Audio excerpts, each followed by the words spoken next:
अगर आप नहीं जानते हैं कि FATF का ब्लैक लिस्ट क्या है, तो आइए हम आपको बताते हैं। देखिए, फिनेंशियल एक्शन टास्क फोर्स को 1989 में G7 कंट्रीज के द्वारा बनाया गया था। इसका हेडक्वार्टर है फ्रांस में और ये मेनली बनाया गया था मनी लॉन्ड्रिंग को रोकने के लिए कि अगर कोई कंट्री मनी लॉन्ड्रिंग करता है तो उससे सख्त निगरानी रखी जाएगी। लेकिन बाद में जाकर के 2001 में जो है सो अब टेरर फंडिंग को भी देखने के लिए इस संगठन ने काम करना स्टार्ट कर दिया।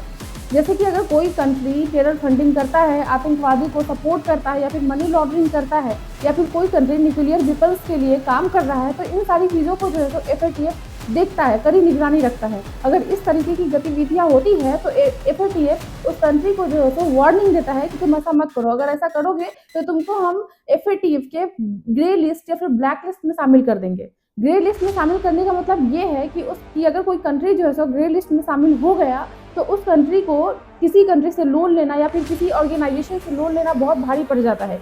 इंटरनेशनल जो है तो व्यापार नहीं हो पाता है या फिर कोई भी कंट्री उस कंट्री में इन्वेस्ट नहीं करता है, जिसके कारण उस कंट्री की हालत खराब हो जाती है, उसकी रोजी रोटी पे असर पड़ता है कि आखिर वो जनता को क्या खिलाएगा और देश कैसे चलाएगा। पाकिस्तान को कई बार ग्रे लिस्ट में शामिल किया जा चुका है, जैसे कि पाकिस्तान को FATF के ग्रे लिस्ट में 2008 में, 12 में, 15 में, 18 में सब में शामिल किया गया। फिर भी पाकिस्तान को बार बार वहाँ से हटा लिया जाता है ये कहकर कि अब पाकिस्तान जो है तो आतंकवादी को सपोर्ट नहीं कर रहा है। लेकिन अभी के डेट में भी लश्कर-ए-तैयबा जैसे मोहम्मद जैसे आतंकवादी संगठन को पाकिस्तान अपना घर दे करके रखा है कि आओ भाई हमारे घर में बैठो और दुनिया में टेररिज्म फैलाओ, जहां मन करे वहां अटैक करो, इंडिया को तो बर्बाद ही कर देना। फिर भी इंडिया चुपचाप हाथ जोड़े हमारे सामने गिड़गिड़ाएगा ही।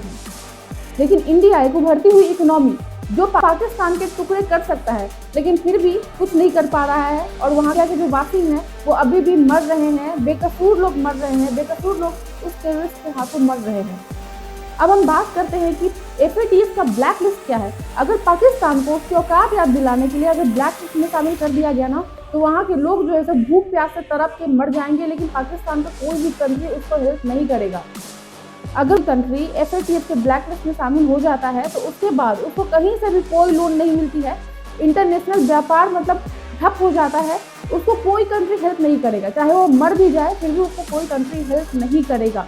इसका मतलब ये है कि कोई खूंखार देश जो पूरे टेररिज्म से भरा हुआ है। आपको पता है कि FATF के ब्लैक लिस्ट में 2 कंट्री को रखा गया है, ईरान और नॉर्थ कोरिया को। ठीक ऐसे ही पाकिस्तान को भी अब इसमें शामिल किया जाना चाहिए और ये सही मौका है। हम सभी भारतवासियों का भारत सरकार से यही विनम्र निवेदन है कि प्लीज़ इस पे काम करें, सिर्फ धमकी देने से नहीं काम होगा, अब टाइम है अटैक करने का।